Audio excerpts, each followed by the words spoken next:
ಈ ಕಾರ್ಯಕ್ರಮದ ಪ್ರಾಯೋಜಕರು ಜೈನ್ ಇರಿಗೇಷನ್ ಸಿಸ್ಟಮ್ಸ್ ಲಿಮಿಟೆಡ್, ಜಾಗತಿಕ ತುಂತುರು ಮತ್ತು ಹನಿ ನೀರಾವರಿ ಉಪಕರಣಗಳ ಉತ್ಪಾದಕರು, ಬೇಸಾಯ ತಂತ್ರಜ್ಞಾನ ನಿರೂಪಕರು ಹಾಗೂ ರೋಗರಹಿತ ಟಿಶ್ಯೂ ಕಲ್ಚರ್ ಗಿಡಗಳು, ಕ್ಯಾಡ್ಬರೀಸ್, ಕೋಕೋ ಬೆಳೆಸಿ ಅಧಿಕ ಆದಾಯ ಗಳಿಸಿ, ಹಾಗೂ ಸ್ಟಿಲ್ ಇಂಡಿಯಾ, ಸ್ಟಿಲ್ ಉಪಕರಣಗಳು ತನ್ನಿ ಪರಿವರ್ತನೆ. ವೀಕ್ಷಕರೇ ನಮಸ್ಕಾರ. ಇವತ್ತಿನ ಕೃಷಿ ಋಷಿಯ ಅಂಗಳದಲ್ಲಿ ಕಾರ್ಯಕ್ರಮಕ್ಕೆ ತಮ್ಮೆಲ್ಲರಿಗೂ ಸ್ವಾಗತ. ವೀಕ್ಷಕರೇ, ಇವತ್ತು ಕೂಡ ನಾವು ಕೃಷಿ ವಿಜ್ಞಾನ ಕೇಂದ್ರ ಹನುಮನಮಟ್ಟಿ ಹಾವೇರಿಯಲ್ಲಿದ್ದೇವೆ. ಇವತ್ತಿನ ಕಂತಿನಲ್ಲಿ ಹವಾಮಾನ ಶಾಸ್ತ್ರದ ವಿಷಯ ತಜ್ಞರಾಗಿರುವಂತಹ ಡಾಕ್ಟರ್ ಶಾಂತ್ ವೀರಯ್ಯ ಅವ್ರನ್ನ ಮಾತಾಡಿಸಿ, ನಿಮಗೆ ಗೊತ್ತಿರ್ಬೋದು 2022ರಲ್ಲಿ ಸಾಕಷ್ಟು ಮಳೆ ಬಂತು. 2023ರಲ್ಲಿ ಸಾಕಷ್ಟು ಹವಾಮಾನದಲ್ಲಿ ಏರುಪೇರಾಗಿ ನಮಗೆ ಮಳೆನೇ ಬರದೇ ಆದಂತಾಯಿತು. ಏನಕ್ಕೆ ಈ ರೀತಿಯ ಹವಾಮಾನದಲ್ಲಿ ಬದಲಾವಣೆಗಳಾಗ್ತವೆ, ಅದಕ್ಕೆ ಮುಖ್ಯ ಕಾರಣಗಳೇನು, ಇದರಲ್ಲಿ ಕೃಷಿಯ ಪಾತ್ರ ಏನು, ಇದರ ಕುರಿತಾಗಿ ಹವಾಮಾನ ವರದಿ ಏನಾದರೂ ಇವರು ಕೃಷಿ ವಿಜ್ಞಾನ ಕೇಂದ್ರದಿಂದ ರೈತರಿಗೆ ಕೊಡ್ತಾರೆ, ಅದು ಯಾವ ರೀತಿ ಮಾಹಿತಿಯನ್ನು ರೈತರಿಗೆ ಇವರಿಗೆ ತಲುಪಿಸ್ತಾರೆ, ಅದಲ್ಲದೆ ಅದ್ರ ಕುರಿತಾಗಿ ಯಾವುದಾದ್ರೂ ಆ್ಯಪ್ಗಳಿದ್ದರೆ ಅದನ್ನು ಹೇಗೆ ಬಳಸೋದು, ಅದರಿಂದ ಏನು ಉಪಯೋಗವನ್ನು, ಎಲ್ಲ ಮಾಹಿತಿಗಳನ್ನು ಅವರಿಂದ ಕೇಳಿ ತಿಳಿದುಕೊಂಡು ಬರೋಣ. ಬನ್ನಿ ಸರ್. ನಮಸ್ಕಾರ ಸರ್. ನಮಸ್ಕಾರ ಸರ್. ನಮ್ಮ ಫಾರಂ ಟಿವಿಯ ಕೃಷಿ ಋಷಿಯ ಅಂಗಳದಲ್ಲಿನ ಕಾರ್ಯಕ್ರಮಕ್ಕೆ ತಮಗೆ ಸ್ವಾಗತ ಸರ್. ಸರ್, ನಾವಿವತ್ತು ಕೃಷಿ ವಿಜ್ಞಾನ ಕೇಂದ್ರ ಹನುಮನಮಟ್ಟಿಯಲ್ಲಿದ್ದೀವಿ ಸರ್. ಇದು ಹಾವೇರಿ ಜಿಲ್ಲೆಯಲ್ಲಿ ಒಂದು ಇರತಕ್ಕಂಥ ಕೃಷಿ ವಿಜ್ಞಾನ ಕೇಂದ್ರ ಸರ್.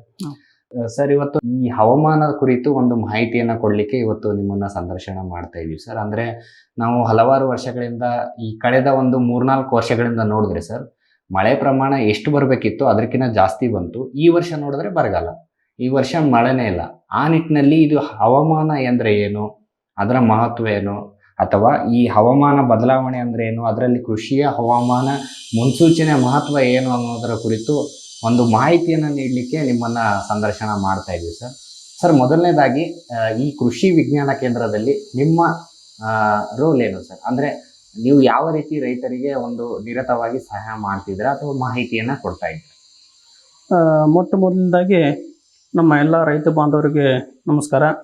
ನಾನು ಡಾಕ್ಟರ್ ಶಾಂತ್ ವೀರಯ್ಯ ಅಂತೇಳಿ ಈ ನಮ್ಮ ಕೃಷಿ ವಿಜ್ಞಾನ ಕೇಂದ್ರ ಹಾವೇರಿಯ ಹನುಮನಮಟ್ಟಿಯಲ್ಲಿ ಕೃಷಿ ಹವಾಮಾನ ಶಾಸ್ತ್ರದ ವಿಷಯ ತಜ್ಞನಾಗಿ ನಾನು ಇಲ್ಲಿ ಕೆಲಸ ಮಾಡ್ತಾ ಇದ್ದೀನಿ. ನಾನಿಲ್ಲಿ ಈ ಒಂದು ಕೃಷಿ ವಿಜ್ಞಾನ ಕೇಂದ್ರದಲ್ಲಿ ನಮ್ಮ ಹಾವೇರಿ ಜಿಲ್ಲೆಯ ರೈತರಿಗೆ ಸಕಾಲಕ್ಕೆ ಅವರಿಗೆ ಹವಾಮಾನ ಮುನ್ಸೂಚನೆ ಗೊತ್ತಾಗಲಿ, ಆ ಹವಾಮಾನ ಮುನ್ಸೂಚನೆಯನ್ನು ನೋಡಿಕೊಂಡು ತಮ್ಮ ಕೃಷಿ ಚಟುವಟಿಕೆಗಳನ್ನು ಮಾಡಲಿ, ಆ ಒಂದು ನಿಟ್ಟಿನಲ್ಲಿ ಈ ಹವಾಮಾನ ವೈಪರೀತ್ಯದಿಂದಾಗಿ ಏನಾದರೂ ನಷ್ಟ ಆಗುತ್ತಿತ್ತಲ್ಲ ಅದು ಆದಷ್ಟು ಮಟ್ಟಿಗೆ ಕಮ್ಮಿ ಆಗಲಿ ಅನ್ನುವಂತಹ ಒಂದು ಸದುದ್ದೇಶದಿಂದ ಈ ಒಂದು ನಮ್ಮ ಕೃಷಿ ವಿಜ್ಞಾನ ಕೇಂದ್ರ ಹನುಮನಮಟ್ಟಿಯಿಂದ ನಾವು ರೈತರಿಗೆ ಪ್ರತಿ ವಾರ ಒಂದು 2 ದಿವಸ, ಮಂಗಳವಾರ ಮತ್ತು ಶುಕ್ರವಾರ ರೈತರಿಗೆ ಹವಾಮಾನ ಮುನ್ಸೂಚನೆಯನ್ನು ಕೊಡ್ತಾ, ಅದ್ರ ಜೊತೆಗೆ ಹವಾಮಾನ ಮುನ್ಸೂಚನೆ ಆಧಾರಿತ ಒಂದು ಸಲಹೆಗಳನ್ನು ನಾವು ಈ ಒಂದು ಕೇಂದ್ರದಿಂದ ನಾವು ಮಾಡ್ತಾ ಇದ್ದೀವಿ. ಸರ್, ಈಗ ನಾವು ಇಷ್ಟೆಲ್ಲ ಹವಾಮಾನ ಬದಲಾವಣೆ ಅಂತೆಲ್ಲ ಮಾತಾಡ್ತಾ ಇರ್ತೀವಲ್ಲ ಸರ್, ಆ್ಯಕ್ಚುಲಿ ಹವಾಮಾನ ಬದಲಾವಣೆ ಅಂದರೆ ಏನು ಸರ್ ವೈಜ್ಞಾನಿಕವಾಗಿ? ವೈಜ್ಞಾನಿಕವಾಗಿ ನಾವು ಹೇಳುವುದಾದ್ರೆ, ಮೊಟ್ಟ ಮೊದಲನೇದಾಗಿ ಹವಾಮಾನ ಒಂದು ಜನರ ದೈನಂದಿನ ಜೀವನದ ಮೇಲೆ ಪರಿಣಾಮ ಬೀರ್ತೈತೆ, ಹೌದಾ? ಹವಾಮಾನದಲ್ಲಿ ಏನಾದರೂ ಒಂದು ಸ್ವಲ್ಪ ವ್ಯತ್ಯಯ ಆತಂತಂದ್ರೂ ನಮ್ಮ ಜೀವನದ ದೈನಂದಿನ ಚಟುವಟಿಕೆ ಒಳಗಳನ್ನು ವ್ಯತ್ಯಾಸ ಆಗೇ ಆಗ್ತೈತಿ. ಅದಕ್ಕೆ ಯಾವುದೇ ಒಂದು ಪ್ರದೇಶದ ಒಂದು ಹವಾಮಾನ ಏನಿರ್ತೈತಲ್ರ, ಅದು ಆ ಒಂದು ಪ್ರದೇಶದ ಆ ಒಂದು ಜನವಸತಿ ಆಗಿರ್ಬೋದು, ಕೃಷಿ ಆಗಿರ್ಬೋದು, ಕೈಗಾರಿಕೆ, ಉದ್ಯಮ ಎಲ್ಲವನ್ನೂ ಅದು ಹವಾಮಾನ ನಿರ್ಧಾರ ಮಾಡುತ್ತೆ, ಹೌದಾ? ಅದಕ್ಕೆ ಇವತ್ತಿನ ಈ ದಿನಮಾನದೊಳಗ ಈ ಮನುಷ್ಯನ ದುರಾಲೋಚನೆಯಿಂದ ಏನಾಗತ್ತೈತಿ ಅಂತಂದ್ರೆ ಹೆಚ್ಚು ಕೈಗಾರಿಕೆಗಳು ಉತ್ಪತ್ತಿ ಆಗತ್ತವು. ಆಮೇಲೆ ಈ ಒಂದು ಅರಣ್ಯ ನಾಶ, ಇದರಿಂದ ಏನಾಗತ್ತೈತಿ, ನಮ್ಮ ಪರಿಸರದೊಳಗ ಸಮತೋಲನ ಏನಾಗತ್ತೈತಿ, ನಾವು ಕಳೆದುಕೊಳ್ತಾ ಇದ್ದೀವಿ, ಹೌದಾ? ಇದರಿಂದ ಏನಾಗತ್ತೈತಿ, ನಮಗೆ ಹವಾಮಾನ ಬದಲಾವಣೆಯನ್ನು ನಾವು ನೋಡ್ತಾ ಇದ್ದೀವಿ. ಹವಾಮಾನ ಬದಲಾವಣೆ ಅಂತಂತಂದ್ರೆ ನಮ್ಮ ಭೂಮಿ ಮೇಲಿರುವಂತಹ ಒಂದು ಸ್ಥಳೀಯ, ಪ್ರಾದೇಶಿಕ ಅಥವಾ ಜಾಗತಿಕ ಸರಾಸರಿ ಹವಾಮಾನದ ಮಾದರಿಗಳಲ್ಲಿ ಒಂದು ದೀರ್ಘಾವಧಿಯಲ್ಲಿ ಆಗುವಂತಹ ಬದಲಾವಣೆಯನ್ನು ನಾವು ಹವಾಮಾನ ಬದಲಾವಣೆ ಅಂತ ಹೇಳಿ ಕರಿತೇವೆ. ಅದ್ರ ಜೊತೆಗೆ ಸರಾಸರಿ ಡಾಟಾ ಇರುತ್ತೆ. ಹೌದು. ಅದು ಇನ್ನೊಂದು ಕೇಳ್ತಾ ಇದ್ದೀವಿ, ಈಗ ಜಾಗತಿಕ ತಾಪಮಾನ ಒಂದು ಆ ಜಾಗತಿಕ ತಾಪಮಾನ ಏನಪ್ಪಾ ಅಂತಂತಂದ್ರೆ ಹಸಿರು ಮನೆಯ ಅನಿಲಗಳಿಂದ ಒಂದು ಭೂಮಿಯ ಮೇಲ್ಮೈ ಏನಾಗುತ್ತೆ, ಉಷ್ಣಾಂಶ ಹೆಚ್ಚಾಗುತ್ತೆ. ಅದಕ್ಕೆ ನಾವು ಜಾಗತಿಕ ತಾಪಮಾನ ಅಂತೇಳಿ ನಾವು ಅದನ್ನು ಕರಿತೀವಿ ನಾವು. Okay sir. ಸರ್ ಇದರದ್ದು ಎಫೆಕ್ಟ್ ಏನು ಸರ್, ಪರಿಣಾಮಗಳು ಏನೇನಾಗ್ತವೆ ಈ ರೀತಿ ಒಂದು ಜಾಗತಿಕ ತಾಪಮಾನ ಹೆಚ್ಚಾಗೋದ್ರಿಂದ? ಈಗ ಒಂದಂತ ಹೇಳಿದ್ರಿ ನೀವು, ಹವಾಮಾನ ಬದಲಾವಣೆ ಆಯಿತು, ಅದಾದ್ಮೇಲೆ ಮತ್ತೆ ಇನ್ನೇನಾಗ್ಬೋದು? ಈ ಜಾಗತಿಕ ತಾಪಮಾನದಿಂದ ಏನು ಪರಿಣಾಮ ಆಗುತ್ತೆ ಅಂತಂದ್ರೆ ಅತಿವೃಷ್ಟಿ ಮತ್ತು ಅನಾವೃಷ್ಟಿ. ಹೌದಾ? ಅತಿವೃಷ್ಟಿ ಮತ್ತು ಅನಾವೃಷ್ಟಿ, ಕಡಿಮೆ ಮಳೆ ಬರುವುದು, ಹೆಚ್ಚು ಮಳೆ ಆಗೋದು. ಹೌದಾ? ಈ ರೀತಿ ಆಗೋದ್ರಿಂದ ಏನಾಗುತ್ತೆ, ಬೆಳೆ ಒಳಗ ಉತ್ಪಾದನೆ ಏನಾಗುತ್ತೆ, ಕಮ್ಮಿ ಆಗುತ್ತೆ. ಆಮೇಲೆ ಇನ್ನೊಂದು ಏನಾಗುತ್ತೆ, ಭೂಮಿ ಮೇಲಿರುವಂತ ಹಿಮಶಿಖರಗಳು ಏನಾಗುತ್ತೆ, ಕರಗುತ್ತವು. ಹಿಮಶಿಖರಗಳ ಕರಗಿ ಏನಾಗ್ತೈತಿ, ಸಮುದ್ರ ಸೇರ್ತಾವು. ಸಮುದ್ರದಾಗ ನೀರಿನ ಮಟ್ಟ ಹೆಚ್ಚಾಗತ್ತಂದ್ರೆ ಮತ್ತೆ ಅದು ನಗರ ಪ್ರದೇಶಕ್ಕೆ ಬರ್ತೈತಿ. ಹಿಂಗಾಗಿ ಎಲ್ಲ ಕಡೆನೂ ಅಸ್ತವ್ಯಸ್ತ. ಆಮೇಲೆ ಈ ಜಾಗತಿಕ ತಾಪಮಾನದಿಂದ ಏನಾಗುತ್ತೆ, ಬೆಳೆ ಉತ್ಪಾದನೆ ಕಡಿಮೆ ಆಗಿ ನಮ್ಮಲ್ಲಿ ಆಹಾರದ ಕೊರತೆನೂ ಉಂಟಾಗುತ್ತೆ. ಆಮೇಲೆ ಜೀವ ವೈವಿಧ್ಯತೆ ಏನಾಗತ್ತೆ, ಕ್ಷೀಣಿಸ್ತಾ ಹೋಗುತ್ತೆ ಈ ಒಂದು ಜಾಗತಿಕ ತಾಪಮಾನದಿಂದಾಗಿ. Okay sir. ಸರ್ ಈಗ ಈ ವರ್ಷ ಅಂತೂ ಮಳೆ ಆಗಿಲ್ಲ ಸರ್, ಈ ವರ್ಷ ಬರಗಾಲನೇ ಇದೆ ಅಂತಾನೆ ಎಲ್ಲ ಕಡೆ ನಾವು ಹೇಳ್ತಾ ಇದೀವಿ, ನೋಡ್ತಾನೂ ಇದೀವಿ ಸರ್. ಈಗ ಅದಕ್ಕೆ ಏನಾದರೂ ಮುಖ್ಯ ಕಾರಣ ಇರ್ಬೋದಾ? ಇದು ವಾತಾವರಣದ ವೈಪರೀತ್ಯನ ಅಥವಾ ಏನಾದರೂ ಬೇರೆ ಎಫೆಕ್ಟ್ಗಳು ಇರ್ಬೋದು? ಹೌದು, ಇದು ಒಂದು ಹವಾಮಾನದಲ್ಲಿ ಬದಲಾವಣೆ ಆಗ್ತಂತ ವೈಪರೀತ್ಯನೇ ಇದು. ಅದಕ್ಕೆ ಹೇಳುದು ನಾವು ಜಾಗತಿಕ ತಾಪಮಾನ. ಈ ಜಾಗತಿಕ ತಾಪಮಾನಕ್ಕೆ ಮುಖ್ಯ ಕಾರಣ ಏನಂತಂದ್ರೆ, ಮೊದಲೇದು ನೈಸರ್ಗಿಕದಿಂದ ಆಗುವಂತಹ ಘಟನೆಗಳು ಒಂದು, ಇನ್ನೊಂದು ಮಾನವ ನಿರ್ಮಿತ ಚಟುವಟಿಕೆಗಳಿಂದ ಈ ಒಂದು ಜಾಗತಿಕ ತಾಪಮಾನ, ಈ ಹವಾಮಾನ ಬದಲಾವಣೆ ಆಗ್ತದೆ.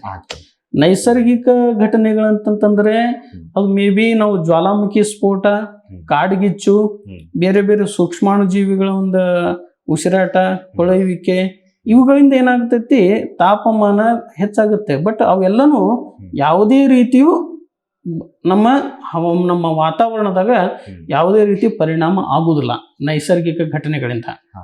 ಬಟ್ ಇದೇನು ಮಾನವ ನಿರ್ಮಿತ ಚಟುವಟಿಕೆಗಳೇನಂತೇವಲ್ಲ, ಅದರಿಂದ ಬಹಳ ಜಾಗತಿಕ ತಾಪಮಾನ. ಮೊದಲನೇದಾಗಿ ಈ ಒಂದು ಜಾಗತಿಕ ತಾಪಮಾನಕ್ಕೆ ಕಾರಣ ಅಂತಂದ್ರೆ ಹಸಿರು ಮನೆ ಅನಿಲಗಳ ಪರಿಣಾಮ.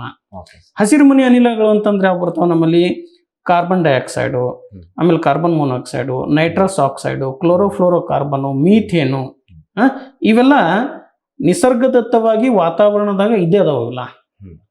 ಯಾವಾಗ ನಮ್ಮಲ್ಲಿ ಈ ಮಾನವ ನಿರ್ಮಿತ ಚಟುವಟಿಕೆಗಳೇನು ಹೆಚ್ಚಾಗತ್ತವಲ್ಲ, ಕೈಗಾರಿಕೆಗಳನ್ನ, ಆಮೇಲೆ ನಾವು ಓಡಾಡಿಸುವಂತಹ ಮೋಟಾರ್ ವಾಹನಗಳಿಂದ ಹೊರಸೂಸುವಂತಹ ವಿಷಯುಕ್ತ ಅನಿಲ, ಮೀಥೇನ್, ಇವುಗಳಿಂದ ಏನಾಗತ್ತೈತಿ, ಈ ಹಸಿರು ಮನೆ ಅನಿಲಗಳ ಸಾಂದ್ರತೆ ವಾತಾವರಣದ ಹೆಚ್ಚಾಗಿ ಈ ಒಂದು ತಾಪಮಾನಕ್ಕೆ ನಾವು ಮುಖ್ಯ ಕಾರಣ ಆಗ್ತೈತಿ. ಒಟ್ಟಿನಲ್ಲಿ ಎಲ್ಲಾ ಕಾರಣಗಳಿಂದ ಹವಾಮಾನ ಬದಲಾವಣೆ ಆಗ್ತಾ ಇದೆ. ಹೌದು ಸರ್. Okay sir. ಈ ಒಂದು ತಾಪಮಾನ ಏರಿಕೆಯಲ್ಲಿ ಈಗ ಕೃಷಿಯ ಪಾತ್ರ ಏನು ಸರ್?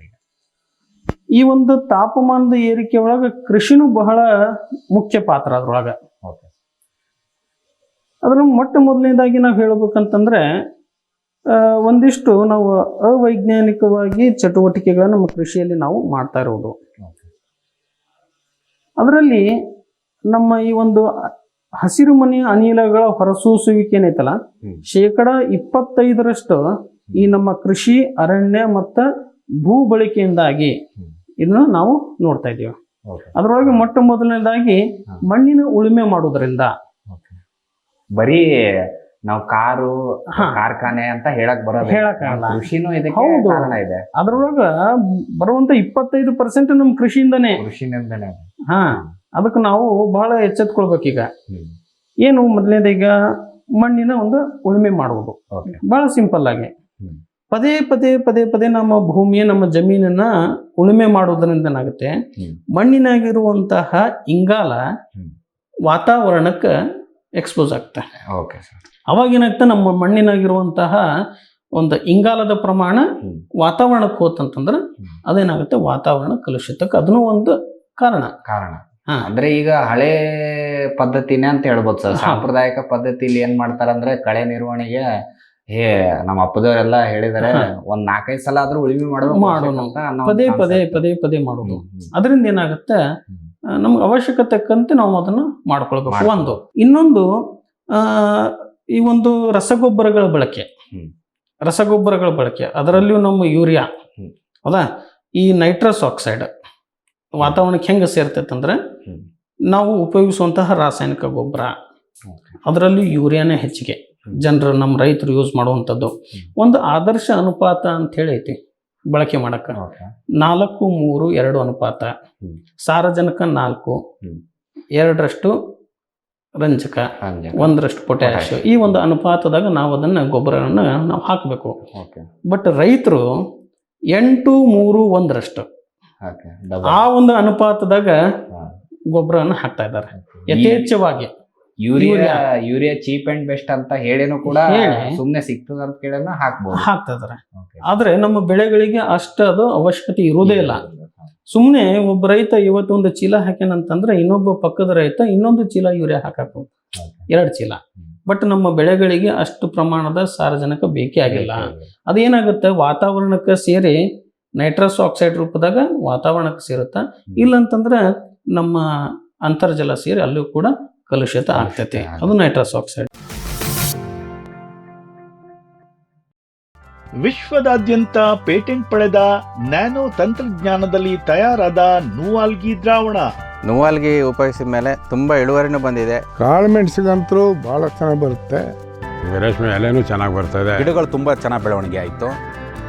ಯಾವುದೇ ರಾಸಾಯನಿಕ ಅಥವಾ ವಿಶೇಷ ಗೊಬ್ಬರಗಳ ಗೊಡವೆ ಇಲ್ಲದೆ ಎಲ್ಲ ಬೆಳೆಗಳಲ್ಲಿ ಉತ್ತಮ ಗುಣಮಟ್ಟದ ಅಧಿಕ ಫಸಲನ್ನು ಪಡೆಯಿರಿ.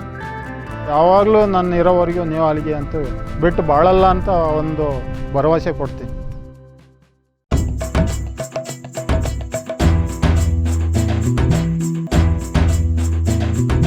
ಕೃಷಿ ಪ್ರಗತಿ ಸಾಕಾರವಾಯಿತು,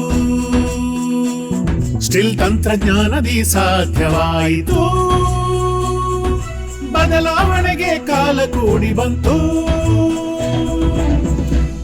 ಸ್ಟಿಲ್ ಉಪಕರಣಗಳು ತನ್ನಿ ಪರಿವರ್ತನೆ.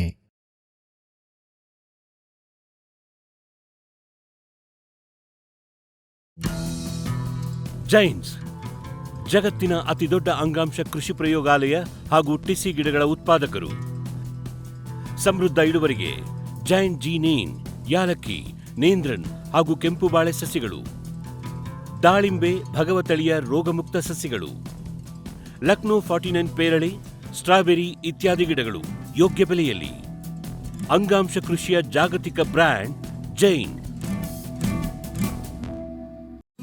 ಫ್ಯೂಚರ್ ಬಯೋಟೆಕ್ ಸಾವಯವ ಕೃಷಿಯ ವೇಗವರ್ಧಕ. ಪೋಷಕಾಂಶ ಪೂರೈಕೆಗೆ ಎನ್ಪಿಕೆ ಕಲ್ಚರ್, ವ್ಯಾಮ್, ಪಿಎಸ್ಪಿ ಮತ್ತು ಕೆಎಂಬಿ. ಜೈವಿಕ ರೋಗ ಕೀಟ ನಿಯಂತ್ರಣಕ್ಕೆ ಟ್ರೈಕೋಡರ್ಮಾ, ಸೂಡೋಮನಾಸ್. ಸಾವಯವ ಗೊಬ್ಬರ ಉತ್ಪಾದನೆಗೆ ಕಾಂಪೋಸ್ಟ್ ಕಲ್ಚರ್. ಹೂವು ಕಾಯಿ ಉದುರುವ ಸಮಸ್ಯೆಗೆ ಕಾಮಧೇನು ಮತ್ತು ಸತ್ವ. ಮಣ್ಣಿನ ಆರೋಗ್ಯ ವೃದ್ಧಿಗೆ ಫ್ಯೂಚರ್ ಬಯೋಟೆಕ್, ಧಾರವಾಡ.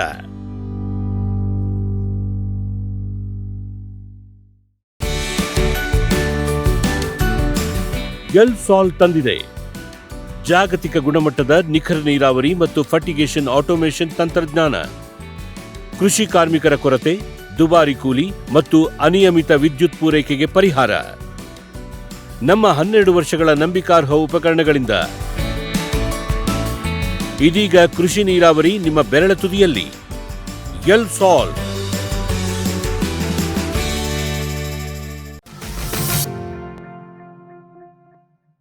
ನೆಕ್ಸ್ಟ್ ಇನ್ನೊಂದೇನಪ್ಪ ಅಂತಂದ್ರೆ, ಈ ನಮ್ಮ ಜಮೀನಿನಲ್ಲಿ ನಮ್ಮ ಬೆಳೆದಂತಹ ಬೆಳೆಗಳ ಕಟಾವು ಆದ ನಂತರ ನಮ್ಮ ರೈತರಿಗೆ ಸುಡು ಸಂಪ್ರದಾಯ ಭಾಳ ಹೆಚ್ಚಿರುತ್ತೆ. ಸುಡು ಸಂಪ್ರದಾಯ. ಇನ್ನೊಂದು ಪೀಕ್, ಇನ್ನೊಂದು ಬೆಳೆ ತಗೊಳ್ಳೋಣ ಅಂತ ಹೇಳಿ ಕಟಾವಾದಂತಹ ಸಸ್ಯಾವಶೇಷಗಳನ್ನ ಇಮಿಡಿಯೇಟ್ ಆಗಿ ಅದನ್ನ ಸುಟ್ಟು ಬಿಡ್ತಾರೆ. ಕಾಂಪೋಸ್ಟ್ ಮಾಡೋದ್ರ ಬದಲು ಸುಟ್ಟು ಬಿಡ್ತಾರೆ ಅದನ್ನ. ಈ ಸುಡುವುದರಿಂದ ಏನಾಗುತ್ತೆ, ಅದು ಕಾರ್ಬನ್ ಡೈಆಕ್ಸೈಡ್ ವಾತಾವರಣಕ್ಕೆ ಸೇರುತ್ತೆ. ನಿಮ್ಗೆಲ್ಲ ಗೊತ್ತಿರ್ಬೋದು, ಹರಿಯಾಣ, ಉತ್ತರ ಪ್ರದೇಶ, ಮಧ್ಯಪ್ರದೇಶ, ಉತ್ತರ ಭಾರತದಾಗ ಈ ಗೋಧಿ ಕಟಾವು ಆದ ನಂತರ ಅದನ್ನ ಸುಡುವಂಥದ್ದು ಭಾಳ ಅಲ್ಲಿ. ಹೀಗಾಗಿ ಏನಾಗುತ್ತೆ, ವಾತಾವರಣದಾಗ ಈ ಒಂದು ಕಾರ್ಬನ್ ಡೈಆಕ್ಸೈಡ್ ಸೇರಿನೂ ಕೂಡ ಇನ್ನೊಂದು ನಮ್ಮ ಈ ಒಂದು ಹವಾಮಾನ ಬದಲಾವಣೆಗೆ ಅದನ್ನು ಒಂದು ಕಾರಣ. ಇನ್ನೊಂದು ಮೀಥೇನ್ ಅನಿಲದೊಂದು. ಮೀಥೇನ್ ಅನಿಲ ಅದನ್ನು ಕೂಡ ಒಂದು ಹಸಿರುಮನೆ ಅನಿಲ. ನಮ್ಮ ಕೃಷಿ ಒಳಗೆ ಹೆಂಗಂತಂದ್ರೆ, ನೀರನ್ನು ನಿಂದ್ರಿಸಿ ಭತ್ತದ ಕೃಷಿ ಮಾಡುವಂಥದ್ದು ಸಂಪ್ರದಾಯ ನಮ್ಮೆಲ್ಲ ರೈತರಿಗೆ. ಆ ನೀರನ್ನು ನಾವು ನಿಂದ್ರಿಸಿ ಗದ್ದೆ ಒಳಗೆ ನಾವು ಭತ್ತದ ಕೃಷಿ ಮಾಡೋದ್ರಿಂದ ಏನಾಗುತ್ತೆ ಅಂತಂದ್ರೆ ಆ ನಮ್ಮ ಮಣ್ಣಿನಾಗಿರುವಂತಹ ಸೂಕ್ಷ್ಮಾಣು ಜೀವಿಗಳು ಅಲ್ಲೆಲ್ಲ ಸಾಯ್ತಾವೆ. ಮಣ್ಣಿನ ಫಲವತ್ತತೆನೂ ನಾವು ಕಳ್ಕೊಳ್ತೇವೆ. ಆ ಸೂಕ್ಷ್ಮಾಣು ಜೀವಿಗಳು ಸಾಯೋದ್ರಿಂದ ಏನಾಗುತ್ತೆ ಅಂತಂದ್ರೆ ಒಂದು ತರಹದ ಅನಿಲ ಬಿಡುಗಡೆ ಆಗುತ್ತೆ. ಅದೇ ಅನಿಲ ಮೀಥೇನ್ ಅನಿಲ. ಆ ಮೀಥೇನ್ ಅನಿಲನು ಕೂಡ ವಾತಾವರಣಕ್ಕೆ ಸೇರ್ತಂತಂದ್ರೆ ಈ ಒಂದು ಹವಾಮಾನ ಬದಲಾವಣೆಗೆ ನಾವು ಅದನ್ನ ಕಾರಣ. ಇನ್ನೊಂದು ನಮ್ಮಲ್ಲಿರುವಂತಹ ಜಾನುವಾರುಗಳು, ಅದರಲ್ಲಿಯೂ ಈ ಹಾಲು ಹಿಂಡುವಂತಹ ರಾಸುಗಳಾಗಿರ್ಬೋದು, ಬೇರೆ ಬೇರೆ ನಮ್ಮ ಜಾನುವಾರುಗಳಾಗಿರ್ಬೋದು, ಅವುಗಳಿಂದ ಹೊರಬರುವಂತಹ ಸಗಣಿ, ಅದರಿಂದನೂ ಕೂಡ ಮೀಥೇನ್ ಅನಿಲ ಬಿಡುಗಡೆ ಆಗುತ್ತೆ. ಹೆಂಗಂತಂದ್ರೆ ನಮ್ಮ ಜಾನುವಾರುಗಳ ಒಂದು ಪಚನ ಕ್ರಿಯೆ ಏನೈತಲ್ಲ ಅದು ಒಂದು ಆಮ್ಲಜನಕ ರಹಿತವಾದಂತಹ ಪಚನ ಕ್ರಿಯೆ.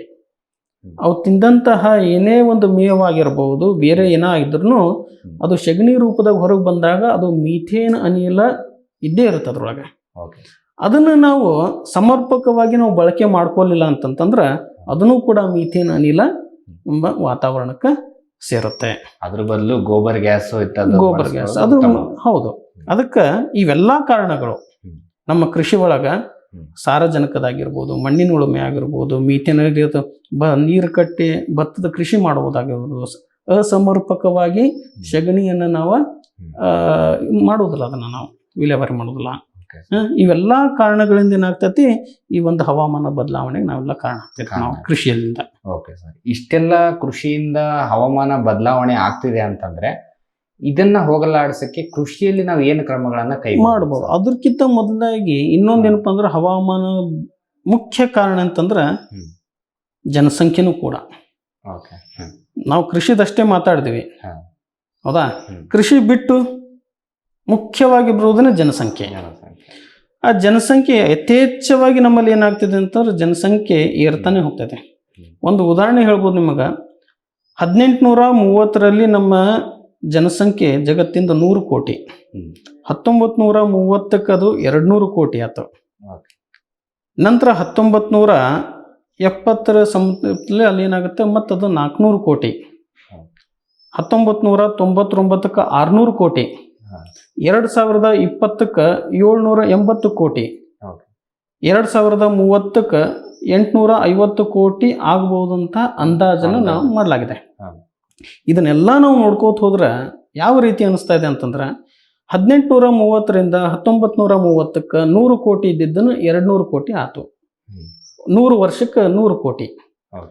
ಆಮೇಲೆ ನೋಡ್ರಲ್ಲ, 100 ಕೋಟಿ ಇದ್ದಿದ್ದು 200 ಕೋಟಿ ಆಯಿತು, 200 ಇದ್ದಿದ್ದು 400, 600, 800 ಈ ಥರ. ಅಲ್ಲಿ ಏನಾಗಬೇಕಾಗಿತ್ತು 1 + 1 2, 2 + 1 3 ಈ ಥರ ಆಗ್ಬೇಕಾಗಿತ್ತು. ಬಟ್ ಏನಾಗೈತಿ 2 × 2, 2 × 4, 4 × 8, 8 × 14 ಈ ಥರ ಆಗ್ತದೆ ಜನಸಂಖ್ಯೆ, ಹೌದಾ? ಅದಕ್ಕೇ ಬಹಳ ಮುಖ್ಯ ಕಾರಣ ಅಂತಂದ್ರೆ ಈ ಜನಸಂಖ್ಯೆ. ನಂತರ ಬರುವುದು ಆ ಜನಸಂಖ್ಯೆ. ನಾವು ಏನು ಮಾಡ್ತಿದ್ದೇವೆ, ಅತಿಯಾದ ಸಂಪನ್ಮೂಲಗಳನ್ನು ನಾವು ಬಳಕೆ ಮಾಡ್ತಾ ಇರೋದು. ಅತಿಯಾದ ಸಂಪನ್ಮೂಲಗಳಂತಂದ್ರೆ ವಿದ್ಯುತ್ ಶಕ್ತಿ, ಹೌದಾ?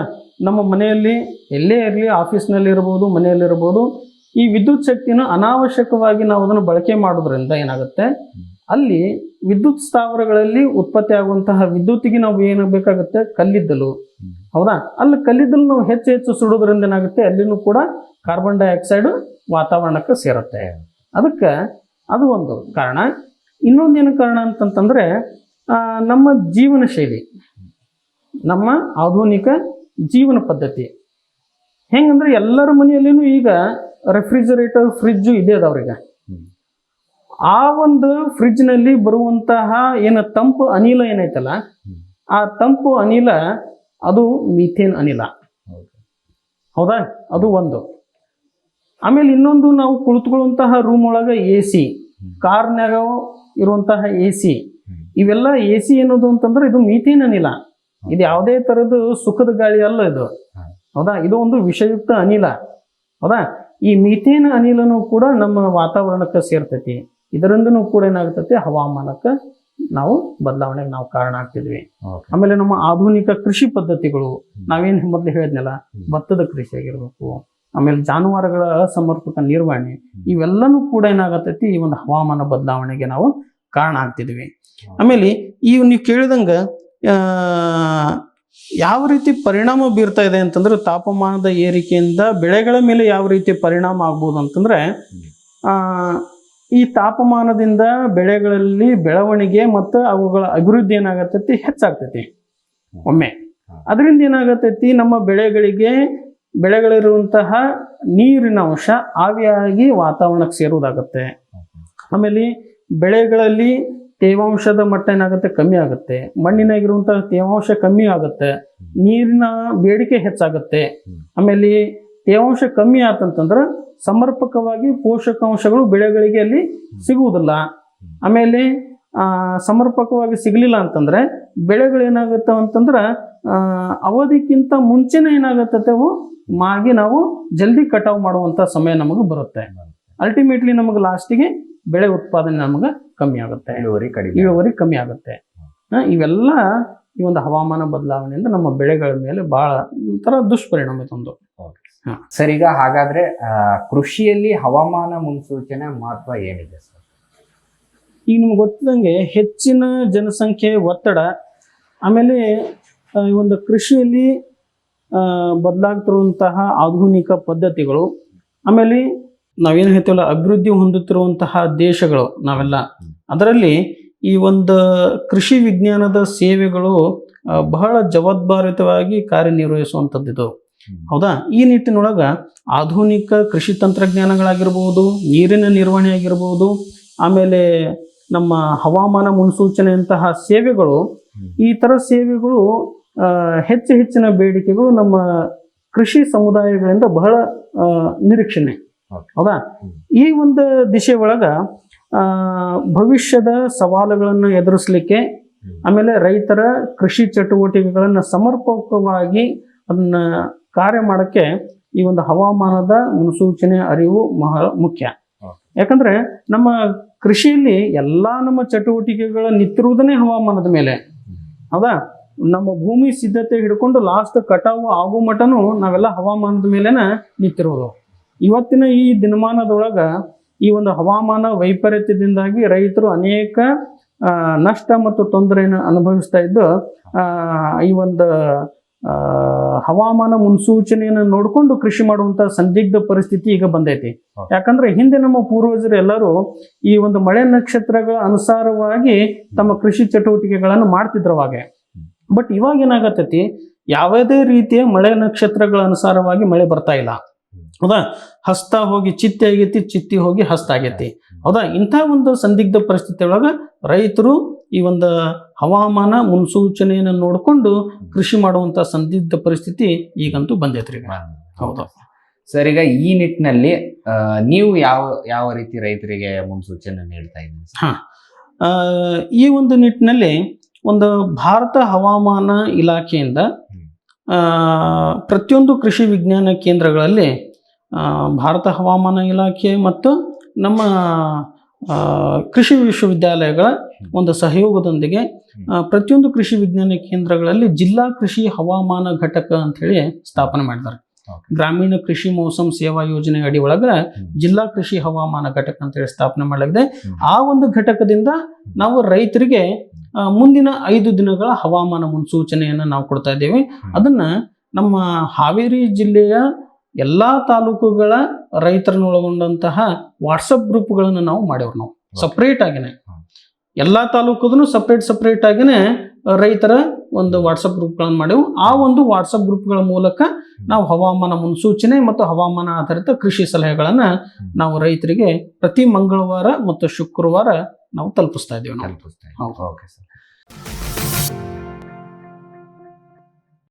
ಭೂಮಿದೀಪ ಸಾರಜನಕ ರಂಜಕ ಒದಗಿಸುವ ಸೂಕ್ಷ್ಮಾಣುಜೀವಿ ಮಿಶ್ರಿತ ಸಮೃದ್ಧ ಸಾವಯವ ಎರೆಗೊಬ್ಬರ.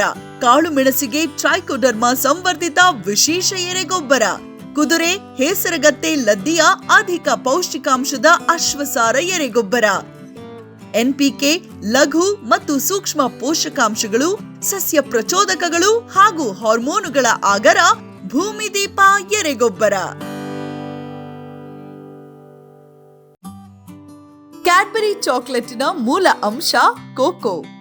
ನಿಮ್ಮ ಆದಾಯ ದ್ವಿಗುಣಕ್ಕೆ ಕೋಕೋ ಒಂದು ಉತ್ತಮ ಬೆಳೆ.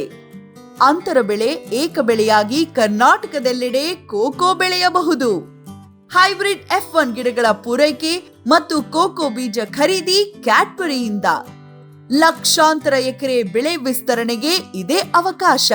ಈ ಸದಾವಕಾಶವನ್ನ ಸದ್ಬಳಕೆ ಮಾಡಿಕೊಳ್ಳಿ. ಕ್ಯಾಪ್ಸ್ಬರ್ ಅಗ್ರಿಸೈಂಟ್ ICAR ಕೃಷಿ ವಿಜ್ಞಾನ ಸಂಸ್ಥೆಗಳ ಸೂಕ್ಷ್ಮ ಪೋಷಕಾಂಶ ಮಿಶ್ರಣಗಳು. IISR ನ ಪೆಪ್ಪರ್ ಸ್ಪೆಷಲ್, ಜಿಂಜರ್ ರಿಚ್, ಕಾರ್ಬಮ್ ಸ್ಪೆಷಲ್, IIHR ನ banana special, mango special, citrus special ಮತ್ತು ವೆಜಿಟೇಬಲ್ ಸ್ಪೆಷಲ್. ಪೊಟ್ಯಾಶ್ ಪೂರೈಕೆಗೆ NRCPಯ ಸೋನಾರ್, ರೋಗ ನಿಯಂತ್ರಣಕ್ಕೆ UHS ನ ಟ್ರೈಕೋ ಕವಚ್, ಉತ್ತಮ ಗುಣಮಟ್ಟದ ಸೀಬೆ ಬೆಳೆಗೆ ಗ್ವಾವಾ ಸ್ಪೆಷಲ್.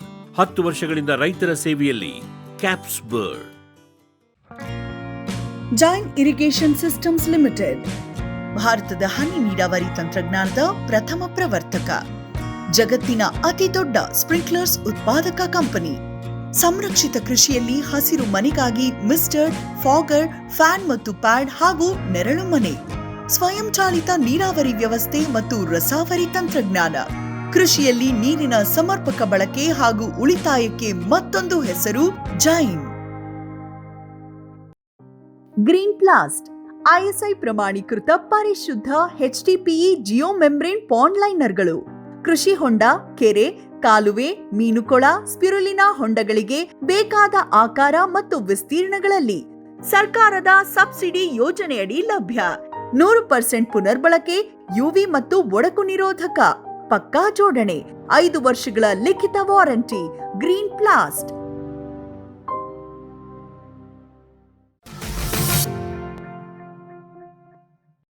ಸರ್, ಈಗ ವಾರದಲ್ಲಿ 2 ಸಲ ನೀವು ಮಾಹಿತಿಯನ್ನ ಅಥವಾ ಹವಾಮಾನದ ಕುರಿತು ಒಂದು ಏನು ವೈಪರೀತ್ಯ ಆಗ್ತಿದೆ ಅನ್ನೋದ್ರ ಕುರಿತು ನೀವು ಮಾಹಿತಿಯನ್ನ ಕೊಡ್ತೀರಲ್ಲ ಸರ್, ಅದರಲ್ಲಿ ಏನಿರುತ್ತೆ ಸರ್?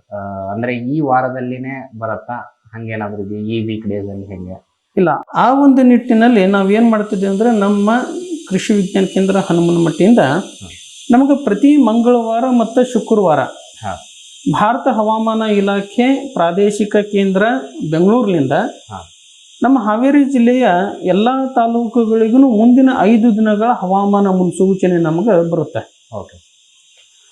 ಆ ಹವಾಮಾನ ಮುನ್ಸೂಚನೆಯಲ್ಲಿ ಏನಿರುತ್ತಪ್ಪ ಅಂತಂತಂದ್ರೆ, ಮುಂದಿನ 5 ದಿನಗಳ ಮಳೆ ಮಾಹಿತಿ. ಓಕೆ.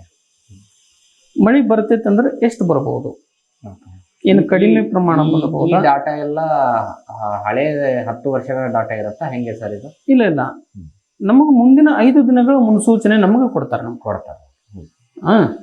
ಅವರು ದೀರ್ಘಕಾಲದ ಹಳೆಯ ಎಲ್ಲ ಹವಾಮಾನದ ಅಂಶಗಳ ದಾಖಲೆಗಳನ್ನು ಇಟ್ಟುಕೊಂಡು ಅದ್ರ ಮುಂದಿನ 5 ದಿನಗಳ ಮುನ್ಸೂಚನೆಯನ್ನು ನಮಗೆ ಕೊಡ್ತಾರೆ. ಆ ಮುನ್ಸೂಚನೆಯನ್ನು ನಾವು ರೈತರಿಗೆ ತಲುಪಿಸುವಂತಹ ಕೆಲಸ.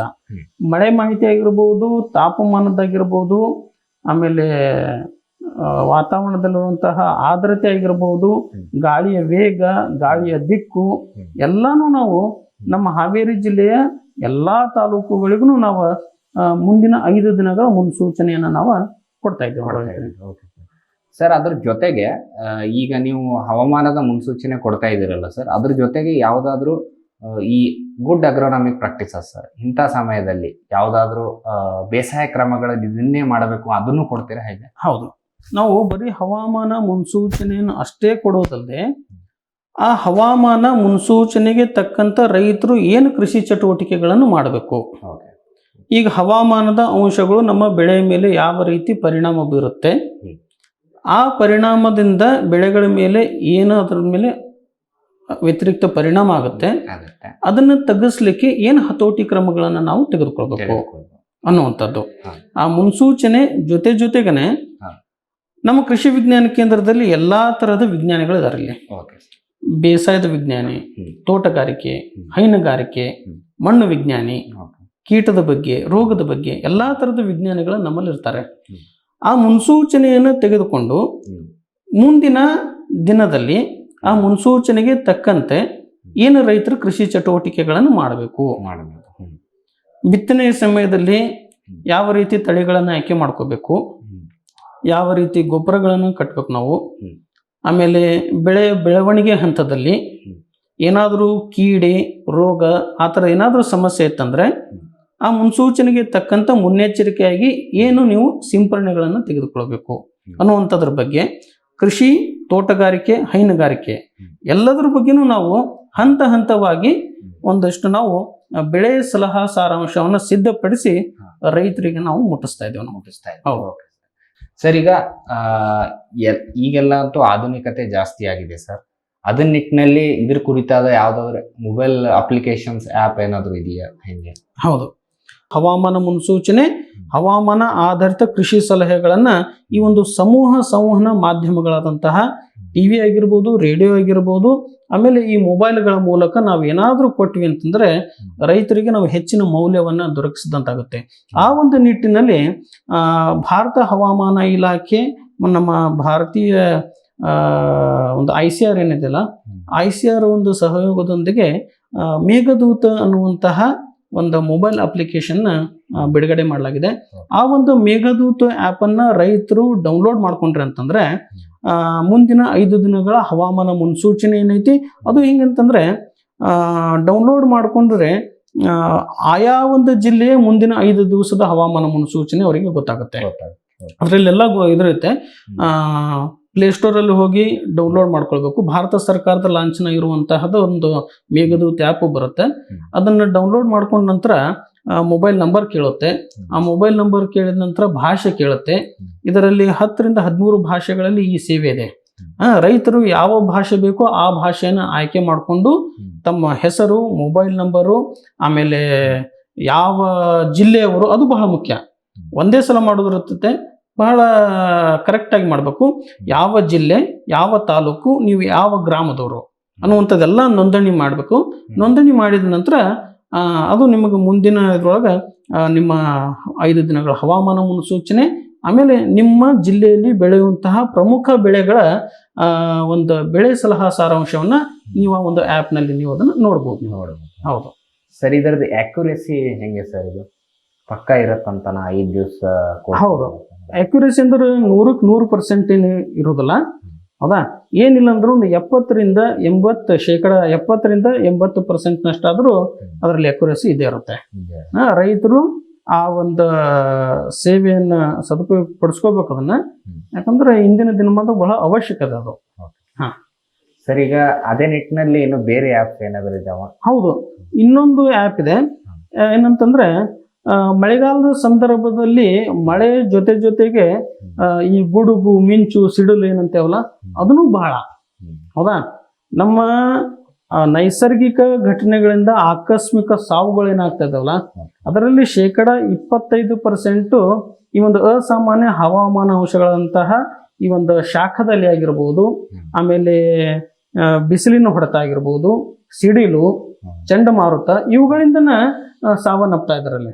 ಹೌದಾ, ಅದಕ್ಕೆ ಈ ನಿಟ್ಟಿನೊಳಗೆ ನಮ್ಮ ಪ್ರಾಣ ರಕ್ಷಣೆ ಎಷ್ಟು ಮುಖ್ಯನೋ ಅದೇ ರೀತಿ ನಮ್ಮ ಜಾನುವಾರುಗಳ ಪ್ರಾಣ ರಕ್ಷಣೆಯನ್ನು ಅಷ್ಟೇ ಮುಖ್ಯ.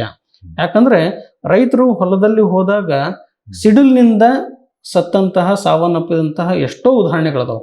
ರೈತರಾಗಿರ್ಬೋದು, ಆಮೇಲೆ ಕುರಿ ಕಾಯುವಂತಹ ಕುರಿಗಾರರಾಗಿರ್ಬೋದು. ಹೌದಾ, ಇವರೆಲ್ಲರ ಪ್ರಾಣ ರಕ್ಷಣೆಗೆ ಒಂದು ಪ್ರಮುಖ ಮಾನ್ಯತೆಯನ್ನು ಕೊಟ್ಟು ಒಂದು ದಾಮಿನಿ ಅನ್ನುವಂತಹ ಆ್ಯಪನ್ನು ಬಿಡುಗಡೆ ಮಾಡಲಾಗಿದೆ. ಪ್ಲೇಸ್ಟೋರಲ್ಲಿ ದಾಮಿನಿ ಅದನ್ನು ನೀವು ಡೌನ್ಲೋಡ್ ಮಾಡ್ಕೊಂಡ್ರೆ ಅಂತಂದರೆ ನೀವು ಇದ್ದಂತಹ ಸ್ಥಳದಿಂದ 20 ರಿಂದ 40 ಕಿಲೋಮೀಟರ್ ವ್ಯಾಪ್ತಿ ಒಳಗೆ ಏನಾದರೂ ಸಿಡಿಲು ಬೀಳುವಂತಹ ಸನ್ನಿವೇಶ ಇತ್ತಂತಂದರೆ ನಿಮಗೆ 30 ರಿಂದ 45 ನಿಮಿಷ ಮುಂಚಿತವಾಗಿನ ನಿಮಗೊಂದು ಮುನ್ನೆಚ್ಚರಿಕೆ ಸಂದೇಶ ಬರುತ್ತೆ ಅಲ್ಲಿ. ಆ ಮುನ್ನೆಚ್ಚರಿಕೆ ಸಂದೇಶ ನಿಮಗೆ ಬಂತಂತಂದ್ರೆ ನೀವು ಅಲ್ಲಿಂದ ಸುರಕ್ಷಿತ ಸ್ಥಳಕ್ಕೆ ಹೋಗಿ ನೀವಾತು ನಮ್ಮ ಜಾನುವಾರುಗಳ ಪ್ರಾಣ ರಕ್ಷಣೆಯನ್ನು ನಾವು ಮಾಡ್ಕೊಳ್ಬಹುದು. ಅದಕ್ಕೆ ರೈತರು ಈ 2 ಆ್ಯಪ್, ಒಂದು ಮೇಘದೂತ, ಇನ್ನೊಂದು ಈ ಸಿಡಿಲಿನ ಮುನ್ಸೂಚನೆ ಆಗಿರುವಂತಹ ದಾಮಿನಿ ಆ್ಯಪನ್ನು ಈ ನೀವು ಸೇವೆಯನ್ನು ಸದುಪಯೋಗ ಪಡಿಸ್ಕೊಳ್ಬೇಕಾಗಿ ನಾನು ಅದನ್ನು ರೈತರಲ್ಲಿ ನಾನು ವಿನಂತಿ ಮಾಡ್ಕೋತೀನಿ ನಾನು. Okay sir. ಸರ್, ನೀವು ಇಷ್ಟೊತ್ತು ನಮಗೆ ಈ ಒಂದು ಹವಾಮಾನ ಮುನ್ಸೂಚನೆ ಮಹತ್ವ ಏನಿದೆ, ಅದನ್ನ ಹೇಗೆ ಹೋಗಲಾಡಿಸ್ಬೇಕು, ಅದ್ರದ್ದು ಕೃಷಿದು ಅದರಲ್ಲಿ ಪಾಲೇನಿದೆ, ಆಮೇಲೆ ನಿಮ್ಮ ಕೃಷಿ ವಿಜ್ಞಾನ ಕೇಂದ್ರದಿಂದ ಯಾವ ರೀತಿ ರೈತರಿಗೆ ಒಂದು ಸೇವಾ ಸಲಹೆಗಳನ್ನು ನೀಡ್ತಿದ್ದೀರಾ ಅನ್ನೋದರ ಕುರಿತು ಸಾಕಷ್ಟು ಮಾಹಿತಿಗಳನ್ನು ನೀಡಿದ್ರಿ ಸರ್. ಹಾಗಾಗಿ ಇಷ್ಟೊತ್ತು ಮಾಹಿತಿ ನೀಡಿದ್ದಕ್ಕೆ ನಮ್ಮ ರೈತರ ವತಿಯಿಂದ ಹಾಗೂ ನಮ್ಮ ವಾಹಿನಿಯ ವತಿಯಿಂದ ತಮಗೆ ತುಂಬು ಹೃದಯದ ಧನ್ಯವಾದಗಳು. ನಮಸ್ಕಾರ, ಧನ್ಯವಾದ. ವೀಕ್ಷಕರೇ, ಇಷ್ಟೊತ್ತು ನಮಗೆ ಡಾಕ್ಟರ್ ಶಾಂತವೀರಯ್ಯ ಸರ್ ಅವರು ಈ ಹವಾಮಾನ ಬದಲಾವಣೆಯ ಕುರಿತು ಸಾಕಷ್ಟು ಮಾಹಿತಿಗಳನ್ನು ನೀಡಿದರು. ಆ ನಿಟ್ಟಿನಲ್ಲಿ ನಾವು ಯಾವ ರೀತಿ ಮುಂಜಾಗರೂಕರಾಗಿ ಮೊದಲೇ ನಾವು ಏನು KVK ಕಡೆಯಿಂದ 5 ದಿವಸಕ್ಕೆ ಯಾವ ರೀತಿ ಒಂದು ಹವಾಮಾನ ಪಟ್ಟಿಯನ್ನು ಅವ್ರು ಕೊಡ್ತಾರೆ, ಅದರ ಕುರಿತಾಗಿ ನಾವು ಬೇಸಾಯ ಕ್ರಮಗಳನ್ನು ಮಾಡಿದ್ದೇ ಆದಲ್ಲಿ ನಮಗೆ ಖರ್ಚು ಕಡಿಮೆ ಆಗುತ್ತೆ, ಅಧಿಕ ಲಾಭವಾದ ಒಂದು ಬೆಳೆಯನ್ನು ತೆಗಿಬೋದು ಅನ್ನುವ ಸಾಕಷ್ಟು ಮಾಹಿತಿಗಳನ್ನು ಅವರು ನಮಗೆ ನೀಡಿದರು. ಹಾಗಾಗಿ ಇಷ್ಟೊತ್ತು ಮಾಹಿತಿ ಕೊಟ್ಟಿದ್ದಕ್ಕೆ ಅವರಿಗೆ ಧನ್ಯವಾದಗಳನ್ನು ತಿಳಿಸುತ್ತಾ ಇವತ್ತಿನ ಕೃಷಿ ಋಷಿ ಅಂಗಳದಲ್ಲಿ ಕಾರ್ಯಕ್ರಮವನ್ನು ಇಲ್ಲಿಗೆ ಮುಗಿಸ್ತಾ ಇದ್ದೀವಿ. ನಮಸ್ಕಾರಗಳು. ಈ ಕಾರ್ಯಕ್ರಮದ ಪ್ರಾಯೋಜಕರು ಜೈನ್ ಇರಿಗೇಷನ್ ಸಿಸ್ಟಮ್ಸ್ ಲಿಮಿಟೆಡ್, ಜಾಗತಿಕ ತುಂತುರು ಮತ್ತು ಹನಿ ನೀರಾವರಿ ಉಪಕರಣಗಳ ಉತ್ಪಾದಕರು, ಬೇಸಾಯ ತಂತ್ರಜ್ಞಾನ ನಿರೂಪಕರು ಹಾಗೂ ರೋಗರಹಿತ ಟಿಶ್ಯೂ ಕಲ್ಚರ್ ಗಿಡಗಳು, ಕ್ಯಾಡ್ಬರೀಸ್, ಕೋಕೋ ಬೆಳೆಸಿ ಅಧಿಕ ಆದಾಯ ಗಳಿಸಿ, ಹಾಗೂ ಸ್ಟಿಲ್ ಇಂಡಿಯಾ, ಸ್ಟಿಲ್ ಉಪಕರಣಗಳು ತನ್ನಿ ಪರಿವರ್ತನೆ.